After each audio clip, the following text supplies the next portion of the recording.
तो दोस्तों इस वीडियो में हम लोग बनाने वाले हैं ये जो लाइब्रेरी मैनेजमेंट सिस्टम हम लोग बना रहे हैं उसका स्टूडेंट पैनल हम बनाएंगे।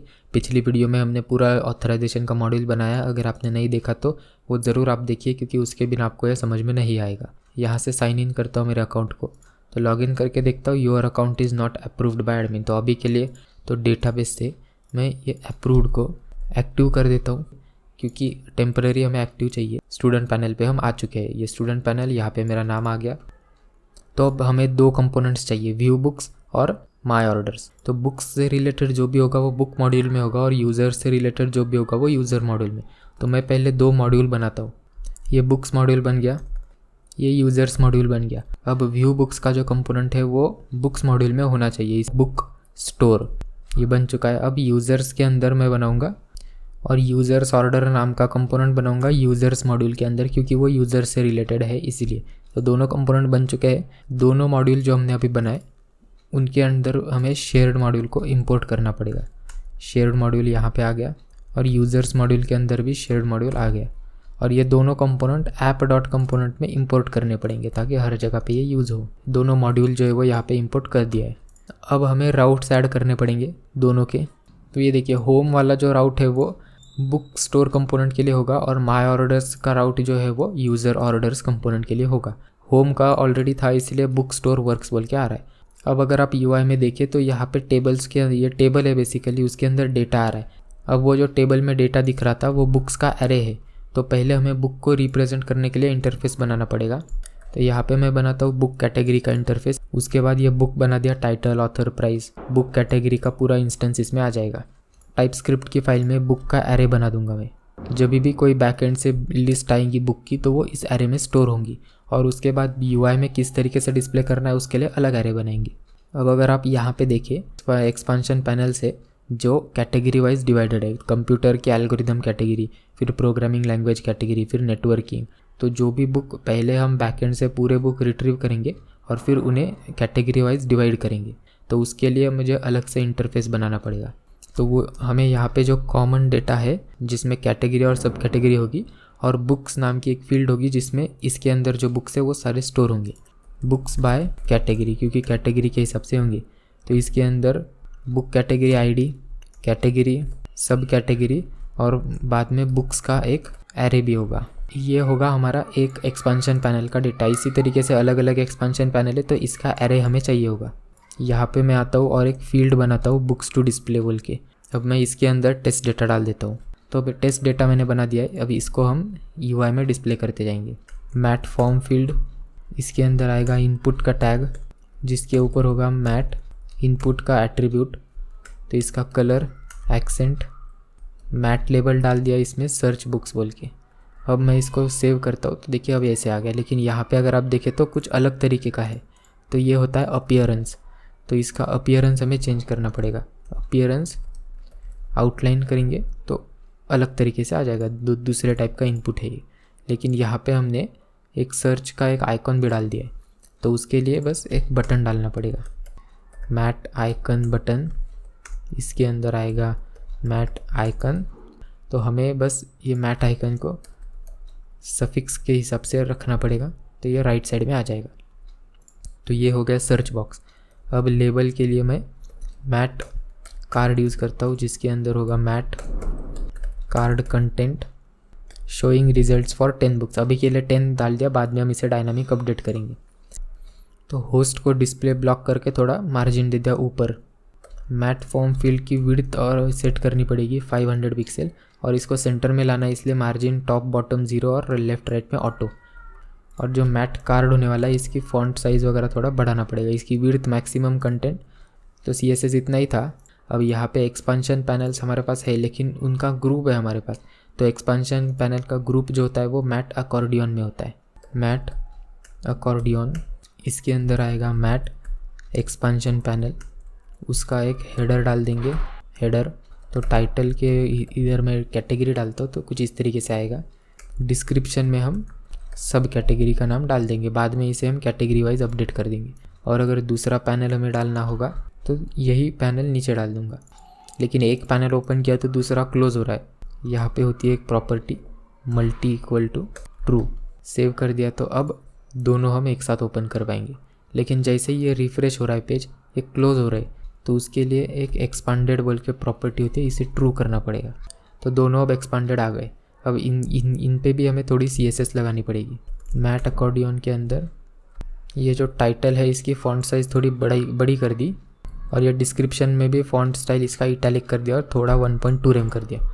अभी यहाँ पे अगर आप देखें तो इनका कलर जो एक्सेंट है, तो वापस मुझे वो theme.css इंपोर्ट करना पड़ेगा। तो ये theme.css इंपोर्ट कर लिया, और अकॉर्डियन का जो ये टाइटल का जो कलर है वो वापस एक्सेंट का A200 कर देंगे। तो सेव किया, अब ये आएगा तो एक्सेंट कलर आएगा। ये इस तरीके से हमें डबल डिस्प्ले नहीं करना है, हमें ये लूप में लगाना है। तो पहली बुक बाय कैटेगरी जो होगी वो पहला एक्सपेंशन पैनल, दूसरी बुक बाय कैटेगरी आएगी तो उसका दूसरा एक्सपेंशन, तो इसके ऊपर हमें लूप लगाना है। तो वो मैं लगाता हूँ। फॉर ये आइटम क्या होगा, ये आइटम को ऐसे ही रखता हूँ, और यहाँ पे आएगा बुक्स टू डिस्प्ले, इसके अंदर जाएगा हमारा एक्सपेंशन पैनल। अब ये जो एक आइटम आया, ये एक कैटेगरी है बुक जिसके अंदर उस कैटेगरी का नाम है, तो वो कैटेगरी हम यहाँ पे लिख देंगे, कैटेगरी और फिर सब कैटेगरी। उसके बाद इसका जो कंटेंट होने वाला है वो हेडर के नीचे आएगा। तो अब ये जो टेबल होगा इसके रोज़ जो होने वाले वो ये बुक्स टू डिस्प्ले का जो एक आइटम है उसके अंदर बुक्स नाम की हमने फील्ड बनाई थी, वो एक बुक्स का एरे था, तो वो बुक्स हमें यहाँ पे डिस्प्ले करना है। तो उसके लिए अभी पहले हमें टेबल बनाना पड़ेगा। तो ये मैंने एक स्ट्रिंग का एरे बनाया। तो ये डिस्प्लेड कॉलम्स है, तो जो कॉलम्स के नाम हमें डिस्प्ले कराने का है वो टाइपस्क्रिप्ट में बनाना पड़ेगा। अब इसको मैट टेबल बनाने के लिए मैट टेबल एक एट्रीब्यूट डालेंगे, और इसका डेटा सोर्स का जो एट्रीब्यूट है उसकी वैल्यू ये item.books रख देंगे। अब मैं पहला कॉलम बना के दिखाता हूँ। कॉलम बनाने के लिए एक ng कंटेनर का टैग लेना पड़ेगा हमें, एलिमेंट। ये कॉलम होगा इसलिए इसके ऊपर मैट कॉलम डेफिनेशन, और यहाँ पे हम नाम डालेंगे। ये नाम वही होगा जो अभी हमने एरे में बनाया था। उसके अंदर आएगा कॉलम का एक हेडर, जैसे हम टेबल बनाते हैं नॉर्मली वैसे ही है। इसमें पहले जाएगा mat header cell, structural directive mat header cell definition, और यहाँ पे जो उसका नाम डिस्प्ले करना है वो। उसके बाद टेबल डेटा जो कि एक सेल होगा जिसमें डेटा डिस्प्ले होगा, मैट सेल डेफिनेशन। अब देखिए ये सेल के अंदर जो वैल्यू होने वाली है वो, इसके अंदर आईडी के अंदर जो वैल्यू है वो, ये जो एरे डिस्प्ले हो रहा है बुक्स का, एक रो का मतलब होता है एक बुक, तो बुक की सारी इन्फॉर्मेशन यहाँ पे आएगी। तो उस बुक के अंदर जो आईडी फील्ड है वो हमें डिस्प्ले कराना है। तो पहले हमें वो बुक का एलिमेंट चाहिए होगा।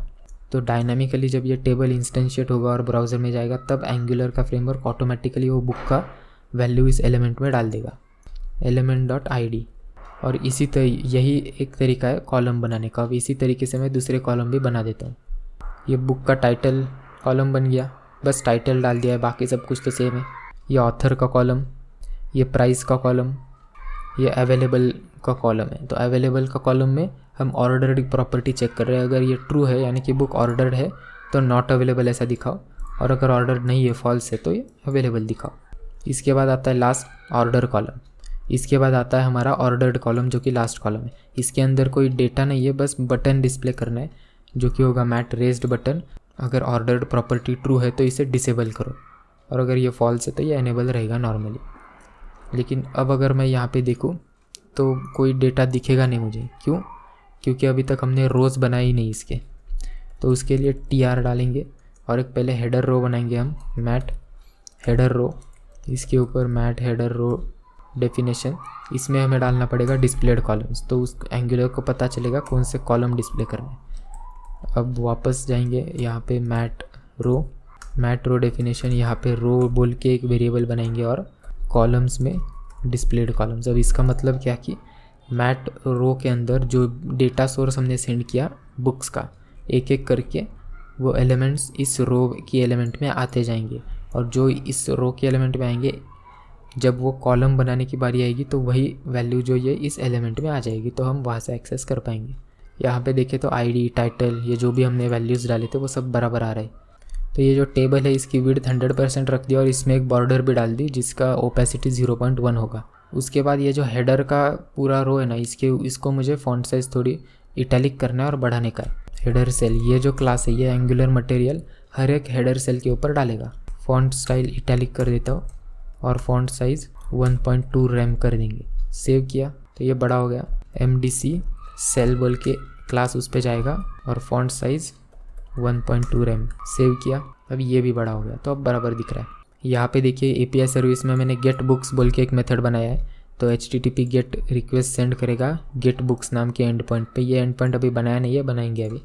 और जो रिटर्न वैल्यूज़ आएंगे वो बुक्स के एरे में आकर रिटर्न होंगे। अब हमें इसको यहाँ पे कंस्ट्रक्टर में सब्सक्राइब करना पड़ेगा। तो कंस्ट्रक्टर में मैंने API सर्विस और मैट स्नैक बार जो है उसे इंपोर्ट कर लिया है। यहाँ पे API सर्विस में गेट बुक्स को सब्सक्राइब कर लेंगे। और तो अभी के लिए बस मैं इसको डिस्प्ले करता हूँ, देखता हूँ कि आ रहा है कि नहीं। लेकिन अभी के लिए देखिए मैंने एंड पॉइंट बनाया ही नहीं है। तो मैं अभी बैकएंड का कोड खोलता हूँ। यहाँ पे हमें एक एंड पॉइंट बनाना पड़ेगा। HTTP gate books public action result gate books. Parameter तो कुछ भी नहीं होगा। अब यहाँ पे हमें चेक करना है कि पहले मैं चेक करूँगा कि बुक्स एक्चुअल में है भी कि नहीं डेटाबेस में। context.books any, अगर नहीं हुआ तो रिटर्न कर दो नॉट फाउंड बोल के, क्योंकि बुक्स अवेलेबल ही नहीं। और अगर एक भी बुक्स हुई तो रिटर्न करना है हमें ओके context.books। तो जितनी भी बुक्स है उसको लिस्ट में कन्वर्ट करो और सेंड कर दो। तो अब इतना ही था API। तो हमने जो एंटिटी फ्रेमवर्क यूज़ किया उसकी वजह से देखिए कितना ईजी हो गया, वरना हमें क्वेरी वगैरह लिखना पड़ता। तो अब इसको मैं रिफ़्रेश करता हूँ। तो अगर आप देखें यहाँ पे तो 60 आ रहा है। लेकिन यहाँ पे अगर आप ठीक से देखेंगे API में तो हमने एक चीज़ किया ही नहीं है कि जो हमने JWT ऑथराइजेशन डाला था उसको ऑथराइज किया ही नहीं है, डायरेक्टली एक्सेस हो रहा है। यानी कि भले ही हमने JWT डाला है लेकिन यूज़ नहीं कर रहे हैं उसको।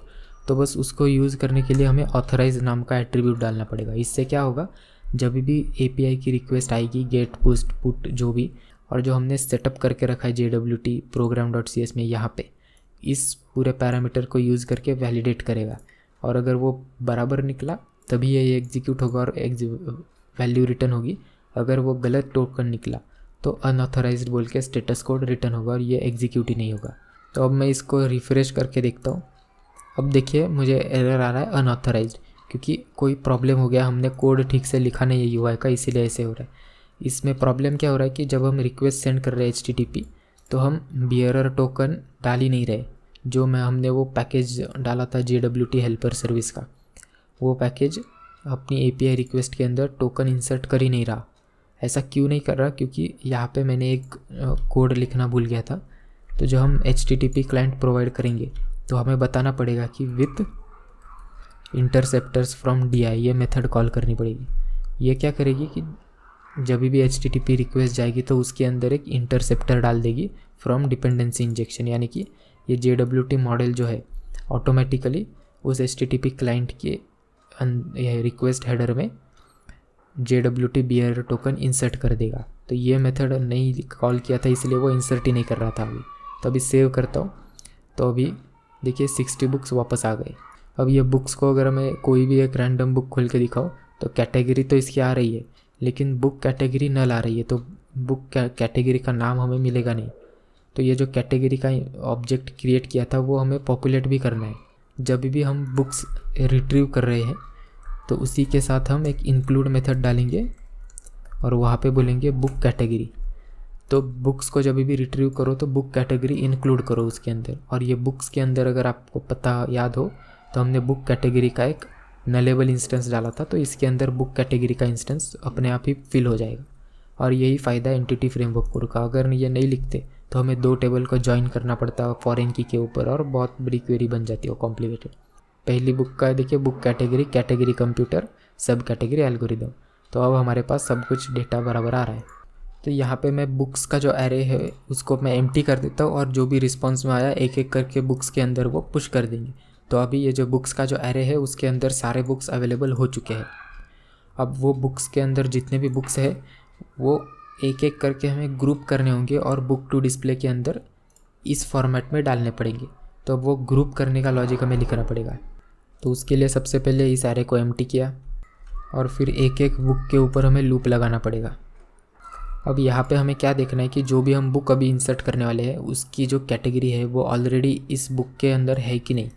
अगर ऑलरेडी वो कैटेगरी हुई तो उस कैटेगरी के अंदर जो बुक्स नाम की प्रॉपर्टी होंगी ये उसके अंदर ही डेटा पुश कर दो।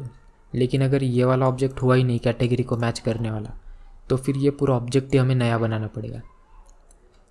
तो पहले हमें कैटेगरी है कि नहीं वो चेक करना पड़ेगा। तो category exist book category ID नाम की फील्ड दोनों में अवेलेबल है। तो बुक टू डिस्प्ले जो ये एलिमेंट है इसकी कैटेगरी आईडी और जो बुक हम लूप लगा रही है इसकी कैटेगरी आईडी सेम है कि नहीं। अगर है, अगर ऑलरेडी कैटेगरी एग्जिस्ट है तो हमें बस बुक्स की प्रॉपर्टी पे पुश करना है, लेकिन वो ऑब्जेक्ट हमें चाहिए जिसके अंदर बुक्स की प्रॉपर्टी है। तो वो ऑब्जेक्ट मैं यहीं से लेता हूँ, कैटेगरी बुक बोल के बनाया। तो अगर कैटेगरी एग्जिस्ट तो कैटेगरी बुक में ये बुक टू डिस्प्ले यहीं पे डाल देता हूँ मैं, वरना ये नल रहेगा। इसके अंदर जो बुक्स प्रॉपर्टी है उसमें ये बुक पुश कर दो, हो गया, इतना ही, अगर कैटेगरी एग्जिस्ट है तो। लेकिन अगर वो है ही नहीं तो फिर हमें पूरा कैटेगरी नया बनाना पड़ेगा। So this dot books to display पूरा ऑब्जेक्ट नया बनाओ। इसमें बुक कैटेगरी आईडी जो है वो बुक की कैटेगरी आईडी होगी, और ये जो बुक्स की प्रॉपर्टी है इसके अंदर जो कि होगा एक एरे, और इसके अंदर जो अभी एक बुक है वही डाल देंगे। तो अब मैं अगर देखूँ तो यहाँ पे बराबर सब इन्फॉर्मेशन आ रहा है। देखिए सारे बुक्स बराबर आ गए प्रोग्रामिंग लैंग्वेज, लेकिन ये कैटेगरी जो है वो शुरुआत में स्मॉल केस दिख रहा है। तो यहाँ पे बस हम पाइप लगा देंगे टाइटल केस बोल के, ये टाइटल केस पाइप। अब मैं रिट्रीव करूँगा तो कैपिटलाइज हो चुका होगा। तो यहाँ पे बुक्स बराबर डिस्प्ले हो चुके हैं। तो अब मैं आखिरी फीचर जो है ये सर्च बुक का इसे डाल देता हूँ, जिससे कि क्या करना है हमें, जैसे ही मैं टाइप करते जाऊँगा बुक्स का टाइटल जो है वो उसके हिसाब से फ़िल्टर होता जाएगा, और जो मैच करते वही हमें दिखेंगे, बाकी डिलीट हो जाएंगे। लेकिन हमें हमने जो रिट्रीव किए थे बैकएंड से वो डिलीट नहीं करना है, क्योंकि अगर वो डिलीट किया तो वापस फिर हमें बैकएंड में रिक्वेस्ट भेजना पड़ेगा। इसीलिए हमने दो एरे बनाए थे। तो जो भी फ़िल्टरिंग लगाना है वो हम बुक्स टू डिस्प्ले पे लगाएंगे, बुक्स पे नहीं। अब फ़िल्टर करेंगे कैसे, एक मेथड लिखता हूँ मैं सर्च बुक्स करके, और ये इनपुट लेगा एक वैल्यू। अब HTML में किधर आएगा, ये जो इनपुट का हमारा फील्ड है इसके ऊपर एक इवेंट रहता है इनपुट बोल के। जब भी कोई वैल्यू इसमें जाती है तो ये इनपुट कॉल होगा। तो यहाँ पे एक वेरिएबल बनाना पड़ेगा, template variable, search field dot value कर देंगे। तो जो भी इंसर्ट हुआ है वैल्यू वो वैल्यू यहाँ पे आ जाएगा। अब हर एक इनपुट के लिए ये फंक्शन कॉल होगा। तो जैसे ही ये फंक्शन कॉल होगा हमें बुक्स टू डिस्प्ले को फ़िल्टर करना पड़ेगा।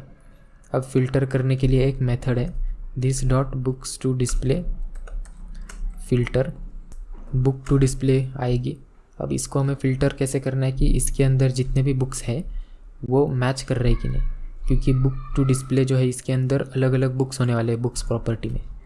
तो बुक टू डिस्प्ले के अंदर बुक्स है, ये सम मेथड जो है क्या करेगी कि इस एरे के अंदर जितने भी एलिमेंट्स है उसमें से अगर कोई एक भी एलिमेंट यहाँ की कंडीशन सेटिस्फाई करेगा तो ये ट्रू रिटर्न कर देगा, एक भी एलिमेंट। और अगर एक भी एलिमेंट ने सेटिस्फाई नहीं किया तो फॉल्स रिटर्न करेगा। बस इतना लिख देंगे।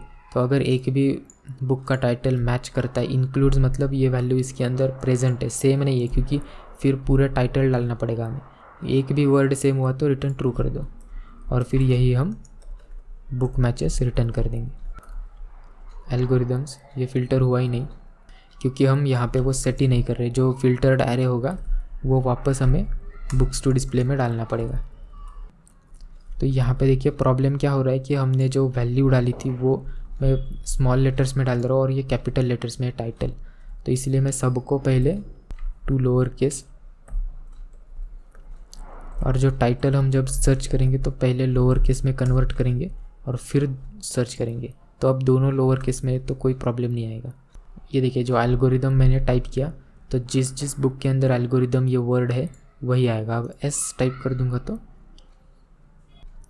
अब यहाँ पे देखिए मैंने एल्गोरिदम्स भी डाला है, लेकिन फिर भी मुझे बाकी के बुक्स दिख रहे।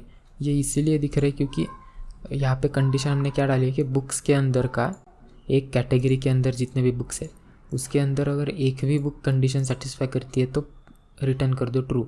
तो वो पूरे बुक्स ही रिटर्न होने वाले हैं।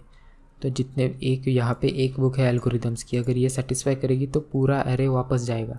तो हमें ये जो एरे है बुक्स का, कैटेगरी के अंदर बुक्स का जो एरे, उसमें भी फ़िल्टर लगाना पड़ेगा।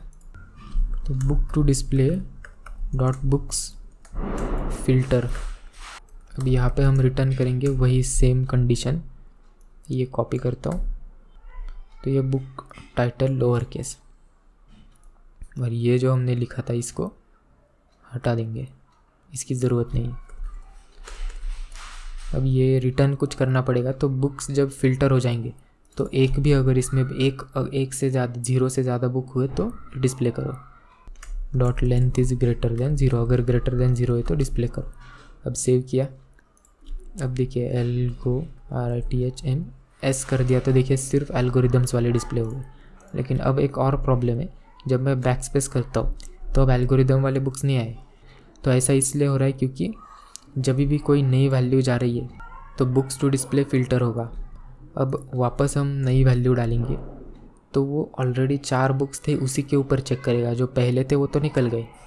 इसीलिए जब भी कोई नई वैल्यू सर्च में जाती है, जब मतलब मैंने M डाला तो एल्गोरिदम गया, ये वैल्यू बुक्स नाम का जो एरे था जो बैकएंड से आया था उसके ऊपर फ़िल्टर होगा और उसके अंदर वैसे ही रहेंगे, लेकिन जो फ़िल्टर्ड आंसर है वो बुक्स टू डिस्प्ले में डाल देंगे हम लोग। लेकिन बुक्स टू डिस्प्ले में अगर डालना होगा तो वापस हमें ये जो सॉर्टिंग का हमने ग्रुप करने का लॉजिक लगाया था वो लगाना पड़ेगा। तो ये कोड में वापस नहीं लिखने वाला, इसी को हम कॉपी करेंगे, एक मेथड में डालेंगे। अपडेट लिस्ट कर दिया तो ये अपडेट लिस्ट क्या करेगा कि जो भी बैकएंड से बुक आए हुए हैं हमारे पास वो बुक्स टू डिस्प्ले में वो फिल कर देगा।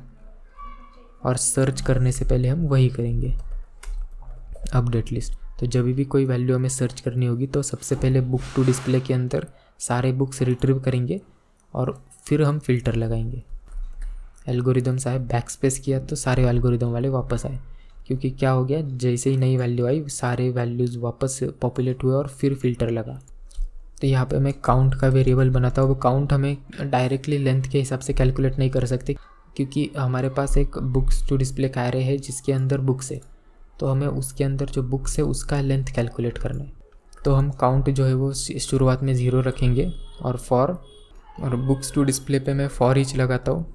इससे क्या होगा, एक एक करके इसके अंदर लूप लगाएंगे और बुक्स के जो काउंट है वो इसमें अक्यूमुलेट करते जाएंगे और सेंड करेंगे, और यही वैल्यू हम यहाँ पे डाल देंगे।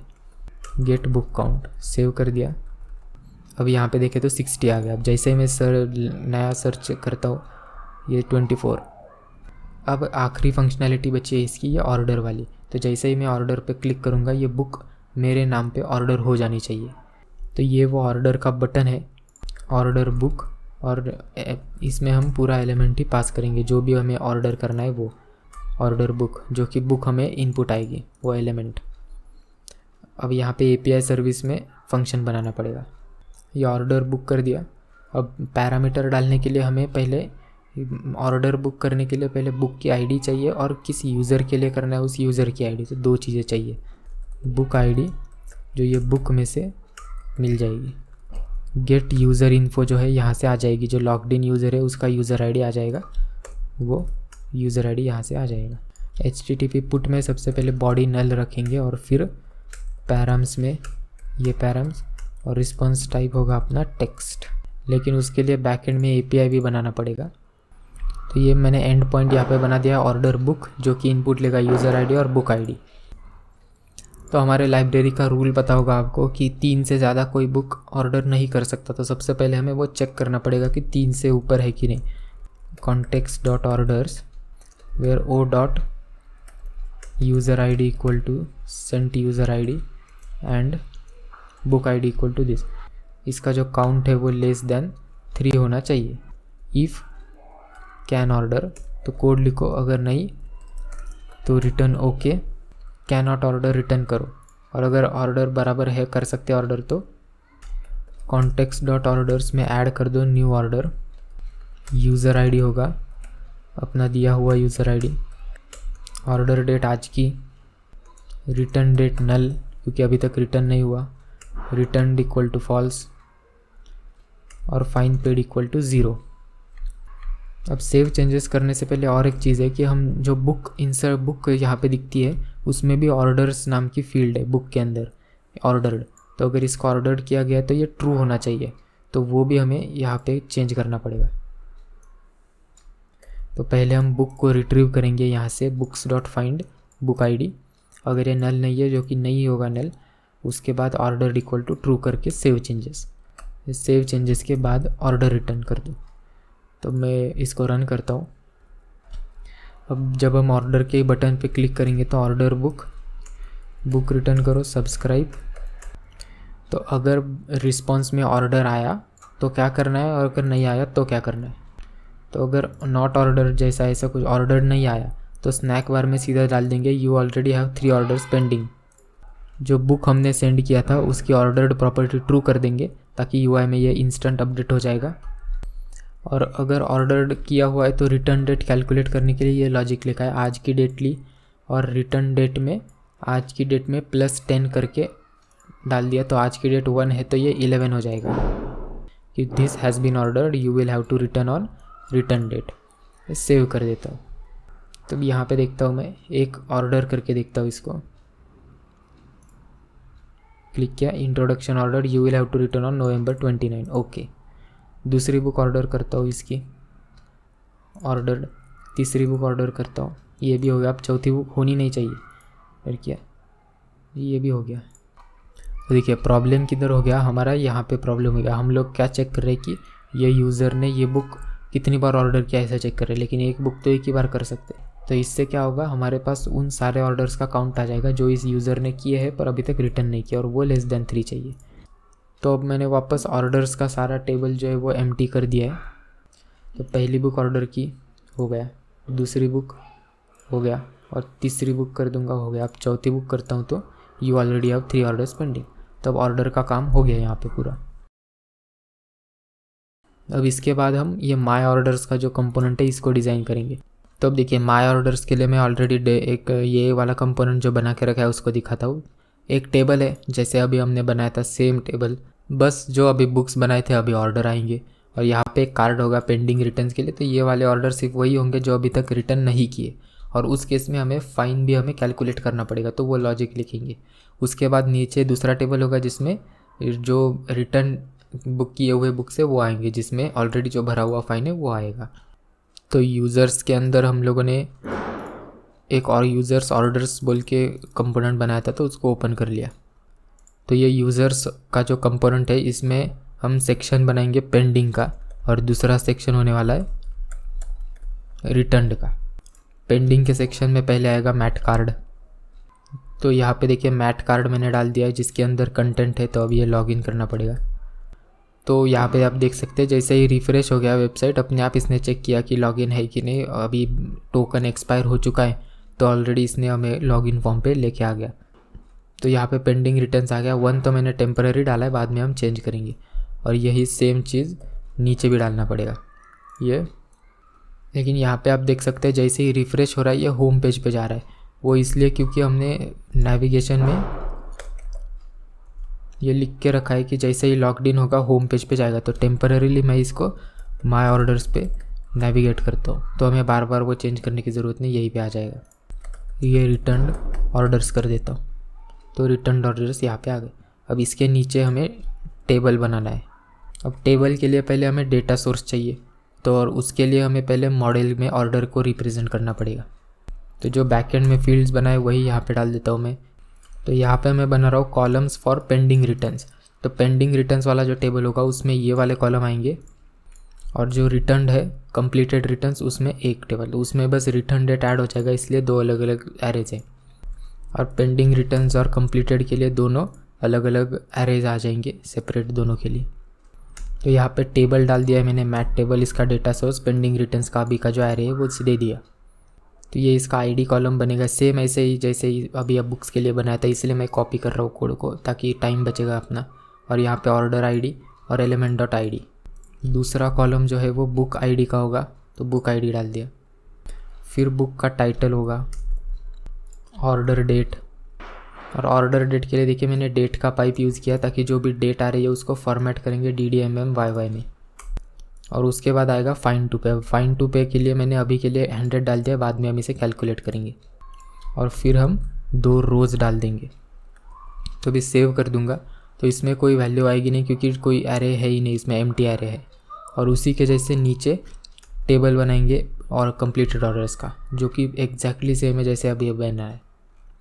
तो ये देखिए टेबल मैंने ऑलरेडी बना के रखा है ताकि हमारा टाइम बचे, क्योंकि एग्जैक्ट सेम है। मैं बस बताता हूँ क्या है। डेटा सोर्स में कंप्लीटेड रिटर्न्स डाल दिया, आईडी का column same copy paste, book ID, फिर बुक का title, order date same pipe use किया, और यहाँ पे रिटर्न डेट आ गया एक्स्ट्रा। और उसके बाद फाइन पेड। अब फाइन पेड ऑलरेडी डेटाबेस से आ जाएगा हमारे पास, इसीलिए ये फाइन पेड का डायरेक्ट डाल दिया, कोई कैलकुलेट करने की ज़रूरत है नहीं। सेव किया तो इसके नीचे भी एम्प्टी एरे आ जाएगा। API सर्विस में मैं मेथड लिखता हूँ।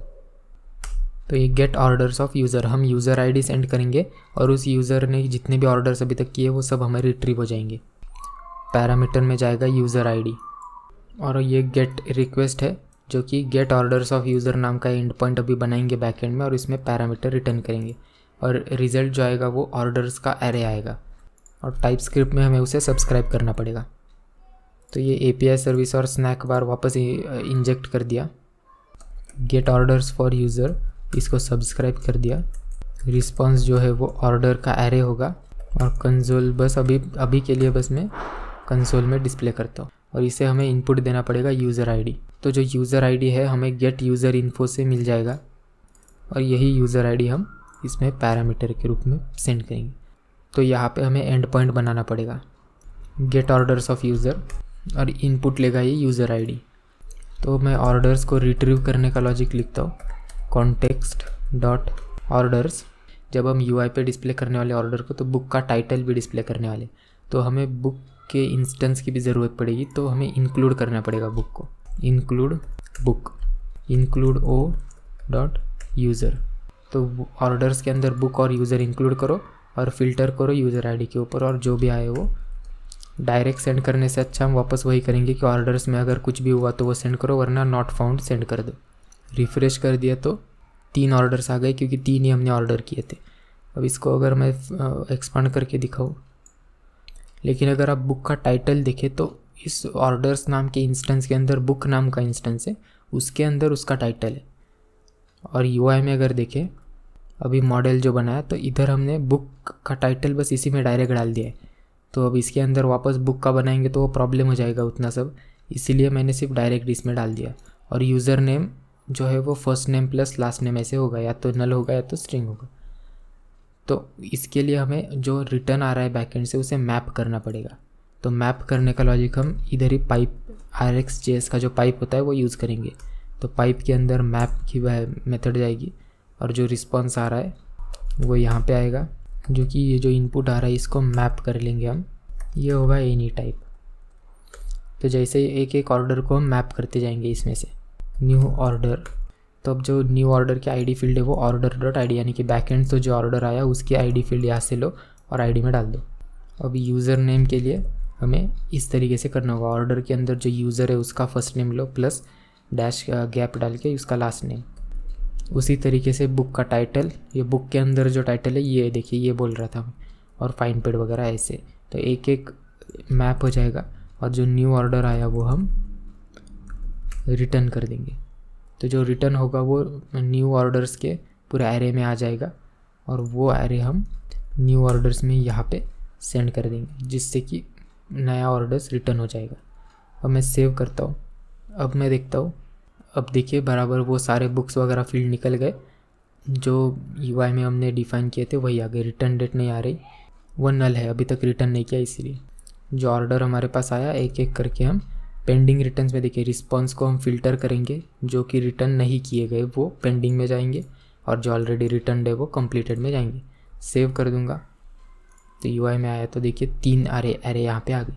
इसका CSS ठीक से नहीं है तो जल्दी से वो लगा देंगे। ये मैट कार्ड की मैक्स विड्थ और मार्जिन नीचे आएगा, और इसके नीचे अगर आप देखें तो रिटर्न ऑर्डर्स जो है इसमें रिटर्न के क्लास में उसके टॉप मार्जिन में डालना पड़ेगा। तो टेबल के लिए भी सेम मैट हेडर सेल और नॉर्मल सेल की फॉन्ट साइज़ बढ़ा दी, और फॉन्ट स्टाइल हेडर सेल की इटैलिक कर दी। तो ये ऑर्डर्स के अंदर कुछ भी नहीं दिखेगा, तो अगर एम्प्टी हुआ तो हम ये टेबल डिस्प्ले नहीं करेंगे, वहाँ पे दूसरा एक नो ऑर्डर्स येट ऐसा हम डिस्प्ले कर देंगे। ng if की जगह पे ये नया if जो आया है वो चेक करूँगा मैं, pending returns dot length is greater than 0। अगर ट्रू हुआ, अगर एल्स में आए यानी कि ऑलरेडी ये नल है, तो ये वाला मैट कार्ड रिटर्न करेंगे जिसमें लिखा है बस नो ऑर्डर्स जनरेट, और अगर उसमें एक्चुअल में कुछ वैल्यू है तो ये वाला टेबल डिस्प्ले कर देंगे। तो इस तरीके से डिस्प्ले होगा, और यही सेम चीज़ नीचे भी करना पड़ेगा। एल्स में डाल दिया ये मैट कार्ड। अब सेव करता हूँ तो यहाँ पे देखिए नो ऑर्डर्स डन येट, क्योंकि इसका लेंथ 0 था, अब ये डायनामिकली चेंज करना पड़ेगा। ये तो सिंपल है बहुत, बस यहाँ पे जाओ और completed dot length, pending returns dot length, save. तो अब ये 3 दिखेंगे यहाँ पे और यहाँ पे 0 दिखेंगे, बस इतना ही था। तो ये ऑर्डर्स का काम यहाँ पे हो चुका है। लेकिन देखिए एक चीज़ रह गई जो फाइन टू पे करना था, ये कैलकुलेट किया ही नहीं हम लोगों ने। तो ये कैलकुलेट करने के लिए पहले ये जो डेट्स है इसको मुझे पीछे लेना पड़ेगा थोड़ा। मैं अपडेट कर देता हूँ डेटाबेस से। तो अपडेट कर दिया है डेट मैंने, तो इस तरीके से डेट्स अपडेट किया है। तो जैसे ही डेट आएंगे तो डेट के हिसाब से हम फ़ाइन कैलकुलेट करेंगे। तो ये जो टेबल है यहाँ पे फ़ाइन टू पे था, तो 100 की जगह पे मैं एक फ़ंक्शन कॉल करूँगा, गेट फाइन टू पे। ये फंक्शन बना दिया। अब फाइन टू पे जो है अलग अलग जगह पे लगने वाला है, इसलिए मैं वो API सर्विस में ही बना देता हूँ और वो वहाँ से हम कॉमन कॉल करते जाएंगे। तो गेट फाइन नाम का एक मेथड बना दिया है API सर्विस में। तो पहले आज की डेट लेंगे, फिर ऑर्डर की डेट जो है वो जो ऑर्डर का एलिमेंट है उससे लेंगे, और ऑर्डर की डेट में +10 करके हम सेट करेंगे, यानी कि हमें लिमिट पता चल जाएगी कि कब तक रिटर्न करना था। और समझ लो ऑर्डर किया था 20 अक्टूबर को, तो +10 किया उसमें, तो 30 अक्टूबर पे रिटर्न करना था। लेकिन आज की तारीख है 19 नवंबर, तो 30 अक्टूबर से 19 नवंबर के बीच में कितना डिफरेंस है वो माइनस करके लेना पड़ेगा और मल्टीप्लाई बाय 50 कर देंगे। तो यहाँ पे डिफरेंस कैलकुलेट करेंगे हम, टुडे माइनस ऑर्डर डेट, जो भी डिफरेंस आएगा उसे डेज़ में कन्वर्ट करना पड़ेगा क्योंकि ये मिली सेकेंड्स में आएगा। तो डेज़ में कन्वर्ट करने का लॉजिक ऐसा है, डिफरेंस जो भी मिली सेकेंड में आया उसको डिवाइड बाय 1000 करो तो सेकेंड्स में आएगा, और डिवाइड बाय 86,400 क्योंकि एक दिन के अंदर 86,400 सेकेंड, और जो भी वैल्यू आएगी उसका फ्लोर लो तो वो डेज़ बन जाएगा। और हर दिन जो है हमारा 50 रुपये का फ़ाइन है, तो return days into 50, return API service dot gate fine. यहाँ पे ऑटोमेटिक अपडेट होके आया। तो 28 अक्टूबर +10 किया तो 7 तारीख आई, और 7 के बाद आज 19 तक 12 दिन हुए तो 600 का फ़ाइन, यानी कि ये बराबर कैलकुलेट हो रहा है। अब इसके बाद मैं ये वीडियो का आखिरी पॉइंट एक्सप्लेन करता हूँ, जो है ये प्रोफाइल का कंपोनेंट। यूज़र्स मॉड्यूल में प्रोफाइल का कंपोनेंट क्रिएट हो चुका है, तो उसका राउट भी ऐड कर देंगे। तो ये प्रोफाइल का कंपोनेंट इंपोर्ट करता हूँ, तो राउट ऐड कर दिया, क्योंकि हम ये बटन पे भी हमें प्रोफाइल का राउट ऐड करना पड़ेगा। प्रोफाइल पे क्लिक किया तो राउटर लिंक प्रोफाइल, सेव किया। अब प्रोफाइल पे जाता हूँ तो प्रोफाइल वर्क्स आ रहा है, यानी कि कंपोनेंट डिस्प्ले हो गया। अब वापस इसको डिज़ाइन करने के लिए जो नैव है इसके अंदर मैं नेविगेट करता हूँ। अभी के लिए माय ऑर्डर्स पे कर रहे थे, वो भी अब प्रोफाइल के लिए, ताकि बार बार वो रिफ्रेश नहीं होगा। तो इसके अंदर भी हम मैट कार्ड यूज़ करेंगे, mat card header, mat card title, और यहाँ पे आएगा मैट कार्ड कंटेंट। अब कंटेंट के अंदर भी हमारा टेबल आने वाला है, तो उसके कॉलम्स यहाँ पे बना देता हूँ। कॉलम्स 2 ही होने वाले, एक नेम और एक वैल्यू। अब जो टेबल का एलिमेंट होगा वो यहाँ से दिखेगा आपको, एक नेम होगा और एक वैल्यू होगा। तो एक रो जो होने वाली है, अब पिछली बार हमारी बुक नाम की रो थी, फिर ऑर्डर्स नाम की, इस केस में कोई रो ऐसा है नहीं, तो उसको रिप्रेजेंट करने के लिए एक इंटरफेस टेम्पररी बनाना पड़ेगा। यहीं पे बना देता हूँ मैं, जिसका एक नेम होगा और एक वैल्यू होगा। तो 2 कॉलम्स इसमें आ जाएंगे एक रो में, और डेटा सोर्स जो है वो इसी इंटरफेस का एरे होगा। तो एक एक टेबल एलिमेंट का एरे यहाँ पे आ जाएगा। और फिर कंस्ट्रक्टर में API सर्विस इंपोर्ट कर दिया, और फिर गेट यूज़र इन्फो बोल के अभी जो लॉग्ड इन यूज़र है उसका इन्फॉर्मेशन रिट्रीव किया। तो बैकएंड में रिक्वेस्ट भेजने की ज़रूरत नहीं है, टोकन के अंदर है सब। और यहीं से हम फिर डेटा सोर्स को पॉपुलेट करेंगे। तो पहला रो जाएगा नेम, तो वैल्यू में जाएगा user dot first name plus gap और यूज़र डॉट लास्ट नेम। इसी तरीके से ईमेल के लिए यूज़र का email, mobile number, account status, created on, और यूज़र टाइप। यूज़र टाइप देखिए स्ट्रिंग में चाहिए, इसीलिए मैंने इस तरीके से यूज़ किया है। तो जो यूज़र टाइप आएगा उसका यहाँ पे एक मिस्टेक हो गया, इसलिए ऐसे आ रहा है। तो अब टेबल आएगा यहाँ पे डेटा सोर्स बोल के, जो डेटा सोर्स हमने बनाया वो। अब इसके अंदर कॉलम्स बनाता हूँ। ये हो गया अपना नेम का कॉलम, सेम उसी तरीके से। नीचे आएगा अपना वैल्यू का कॉलम, और फिर आएगा अपना रो। सेव किया तो यहाँ पे वैल्यू आए, लेकिन ये कुछ ज़्यादा ही बड़ा दिख रहा है, तो CSS में इसके विड्थ छोटी कर देता हूँ। तो यहाँ पे देखिए मैट कार्ड का जो विड्थ है वो 500 पिक्सल कर दिया, तो ये पूरे कार्ड का विड्थ हो गया। फॉन्ट वेट और फॉन्ट साइज़ आएगा वो भी मैंने बढ़ा दिया बस इसका। और इसको वापस मुझे एक्सेंट कलर में करना है, जो यहाँ पे आप देख सकते, तो वो फाइल मुझे वापस इंपोर्ट करनी पड़ेगी। थीम डॉट CSS इंपोर्ट हो गई। और ये A200 डाल दिया तो ये अपडेट हो गया बराबर। इसके बाद कंटेंट में टेबल है, मार्जिन टॉप जो है 1 रेम। तो यहाँ पे आप देख सकते हैं मैट कॉलम नेम। तो ये क्लास मुझे किधर से मिला, एंगुलर मटेरियल में क्या होता है कि एक कॉलम के अंदर जितने भी एलिमेंट्स है उन सब के ऊपर एक एक क्लास लग जाता है, मैट डैश कॉलम डैश उस कॉलम का नेम। तो यहाँ पे नेम आएगा, राइट का कॉलम जो इसमें मैट कॉलम वैल्यू बोल के क्लास ऐड हो जाएगा। तो जिसकी मदद से हम एक साथ सारे कॉलम के जो सेल्स है उसको टारगेट कर पाएंगे। तो बॉर्डर राइट 1 पिक्सल सॉलिड और ये एक्सेंट कलर इसमें डाल दिया और कॉपी, और फिर हेडर सेल और नॉर्मल सेल्स का फॉन्ट साइज़ 1.3 रेम कर देंगे। अब ये जो टेबल है यहाँ पे अगर आप देखेंगे तो टेबल के पीछे एक शैडो आ चुका है, लेकिन यहाँ पे वो नहीं है। तो वो एंगुलर मटेरियल का एक क्लास होता है, predefined class, mat elevation Z8। अलग अलग स्टाइल दे सकते, लेबल दे सकते हैं। Z1 दूंगा तो सबसे छोटी शैडो जाएगी जो दिखेगी भी नहीं, तो मैं 8 दे देता हूँ जो कि बराबर दिख रही है शैडो। अब यहाँ पे आप देख सकते हैं ये नेम और वैल्यू यहाँ पे लिख के आ रहा है, लेकिन यहाँ पे वो नहीं था क्योंकि कॉलम के नाम हम डिस्प्ले यूजुअली करते नहीं है यहाँ पे। तो अगर उसको हाइड कराने का है तो ये जो रो है हेडर की रो, इसके ऊपर एक एट्रीब्यूट लगेगा हिडन, सेव कर देंगे तो ये कॉलम का हेडर निकल चुका है। तो इस तरीके से जो प्रोफाइल का कंपोनेंट है वो भी क्रिएट हो चुका है। अब मैं यहाँ से लॉग आउट करता हूँ और एडमिन से साइन इन करके दिखाता हूँ और प्रोफाइल पे गया तो एडमिन आ गया यहाँ पे, और यहाँ पे एडमिन टाइप आ गया। रिव्यू बुक्स में जाऊँगा तो देखिए एडमिन के ऊपर ऑटोमेटिकली सब कुछ ऑलरेडी आ चुका है क्योंकि ये कंपोनेंट सेम ही है, और माय ऑर्डर्स में भी सेम आ गया, लेकिन ये मेंटेनेंस वगैरह आएगा नहीं क्योंकि हमने क्रिएट ही नहीं किया। तो यहाँ पे हमारा स्टूडेंट पैनल कंप्लीट हो चुका है। अब अगली, यहाँ तक अगर आपने वीडियो को देखा है तो आपका बहुत बहुत धन्यवाद। अब अगली वीडियो में मैं बनाऊँगा ये एडमिन पैनल को, तो जो ये जो मेंटेनेंस वगैरह दिख रहा है ये सब हम क्रिएट करेंगे। तो इस वीडियो में इतना ही, देखने के लिए धन्यवाद।